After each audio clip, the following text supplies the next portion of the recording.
Hello guys, it's me Samir and welcome to my video. তো guys, আপনারা সবাই কেমন আছেন? আই থিঙ্ক অনেক ভালো আছেন। তো আমরা অনেক ভালো আছি। এখন ঢাকায় এই কয়দিন বৃষ্টিতে অনেক শান্তি লাগতেছে, পুরা ঠান্ডা হয়ে গেছে ঢাকা শহর। তো আজকে আমার হাঁসের বাচ্চাদেরকে ওই যে পানি জমছে বৃষ্টি, তো ওইগুলা ছাড়ছি। তো দেখেন এই যে ওরা পানির ভিতরে খেলতেছে। এই পিটুরা, দুষ্টু সোনারা, কি করো? তো আজকের ওয়েদারটা দেখেন অনেক জোস। এই যে হাতির ঝিলের ভিউটা, হাতির ঝিল আজকে অনেক সুন্দর লাগছে, পানিগুলা কি সুন্দর। আজকে হাতির ঝিলকে হাতির ঝিল মনে হইতেছে।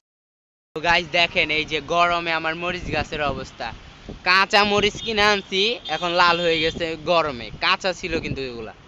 এই দেখেন পুরো কি অবস্থা হয়েছে মরিচ গাছের। একটা ফুলও নেই গাছে, পুরা গাছ মরে গেছিল। এখন আবারই তাজা হয়েছে বৃষ্টির সময়।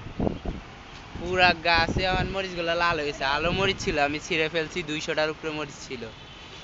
এই যে হাঁসের বাচ্চারা এখানে গোসল করতেছে। এই বাবু, ফুলের গাছগুলো অনেক সুন্দর লাগতেছে না? অনেক সুন্দর ফুল ফুটছে বৃষ্টির সাথে। একটা জিনিস দেখাই, এখানে ভাঙ্গি গেছে, ফুল ধরছে।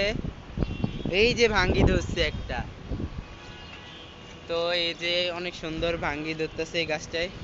ফুলগুলা ছিড়িস না। আর দেখো ওরা কি করতেছে। ওদেরকে গ্রামের মতো বড় করব আমি, পানি টানি দিয়ে। আর একটু বড় হলে এটাকে ওদের সুইমিং পুল বানাবো, এগুলো ক্লিন করে। তো গাইজ, আজকের ভিডিও এই পর্যন্ত। আল্লাহ হাফেজ। সবাই সুস্থ থাকবেন আর আমার চ্যানেলটাকে অবশ্যই সাবস্ক্রাইব করবেন। আপনারা যদি সাবস্ক্রাইব করেন, আমি আরও পশু পাখি নিয়ে আসবো ছাদে। আল্লাহ হাফেজ।